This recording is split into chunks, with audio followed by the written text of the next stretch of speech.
शिक्षक दिवस के अवसर पर आयोजित इस सम्मान समारोह में उपस्थित उत्तर प्रदेश की माध्यमिक शिक्षा की मंत्री श्रीमती गुलाब देवी जी, बेसिक शिक्षा विभाग के मंत्री श्री संदीप सिंह जी,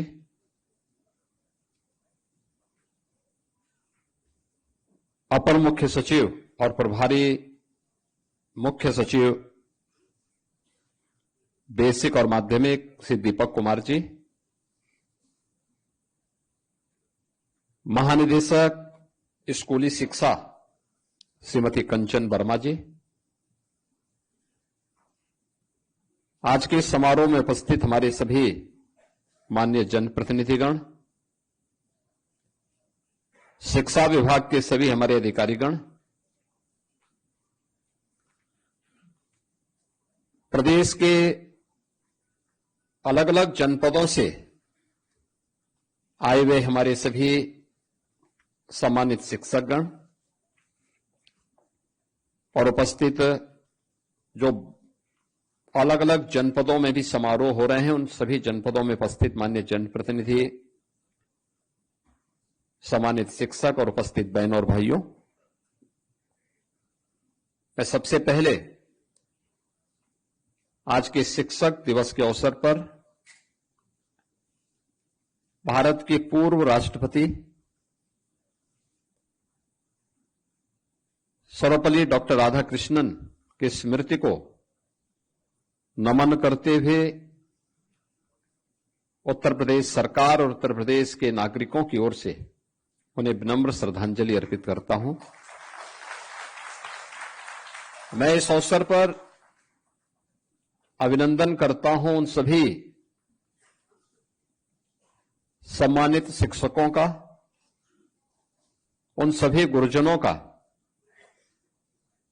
जिन्होंने अपने कर्तव्यों का ईमानदारी पूर्वक निर्वहन करते हुए आज यहां पर राज्य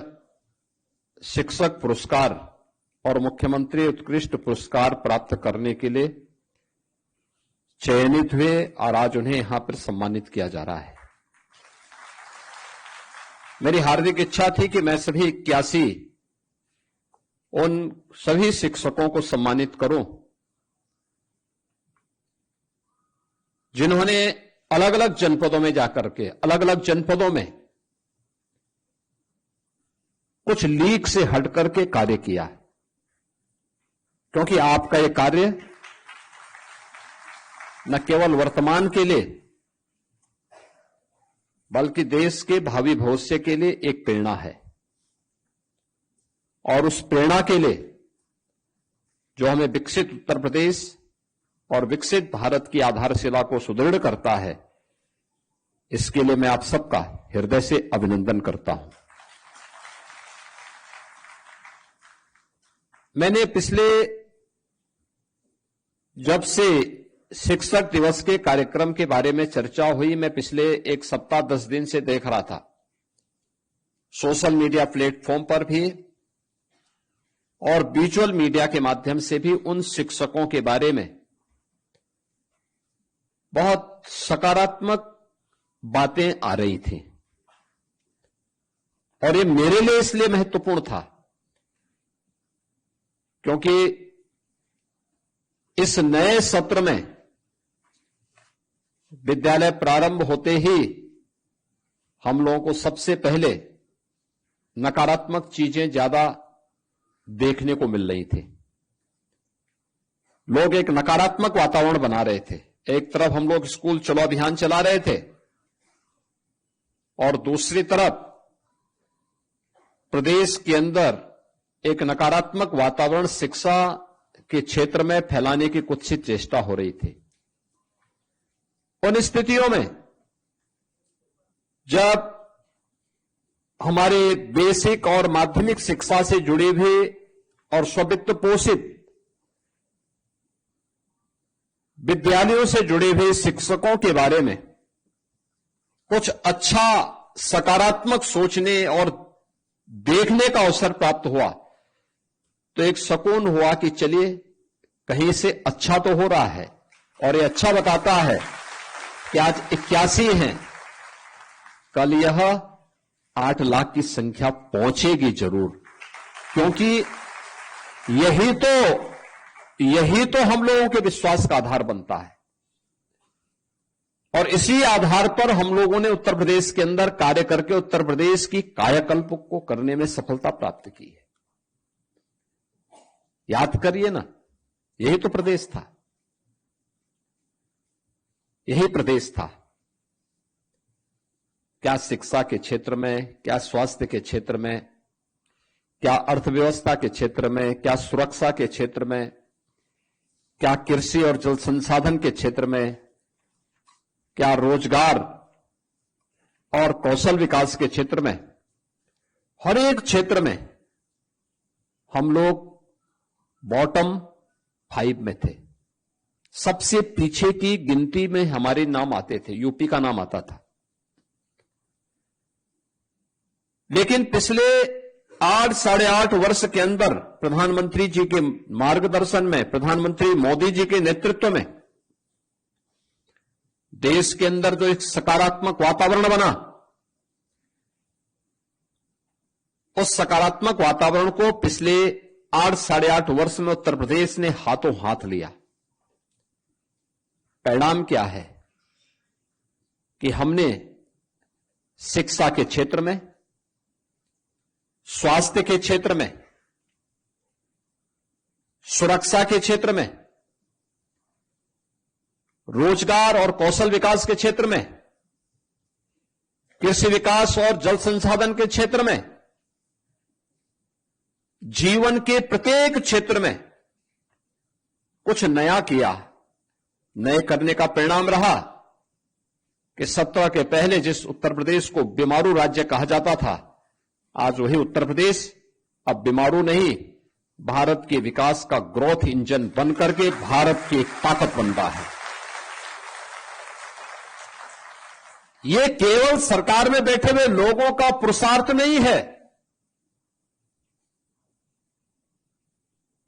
यानी ये जो परिणाम आए हैं, ये सच है कि सरकार में बैठे हुए लोगों ने नेतृत्व दिया।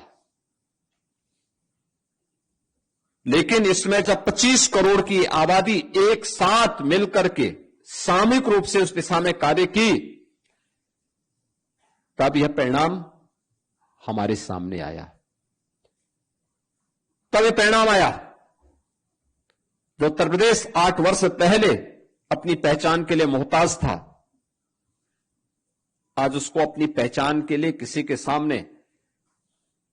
बताने की आवश्यकता नहीं पड़ती। वो कहीं जाएगा, देश के अंदर, दुनिया के अंदर कहीं जाएगा, बोलेगा उत्तर प्रदेश के हैं, तो सामने के चेहरे पर एक चमक दिखेगी कि उत्तर प्रदेश,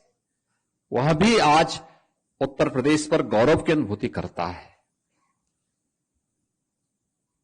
8 वर्ष पहले कौन लोग थे जिन लोगों ने पहचान का संकट खड़ा किया था? और यही वे लोग थे जो अपने समय में कुछ कर नहीं पाए,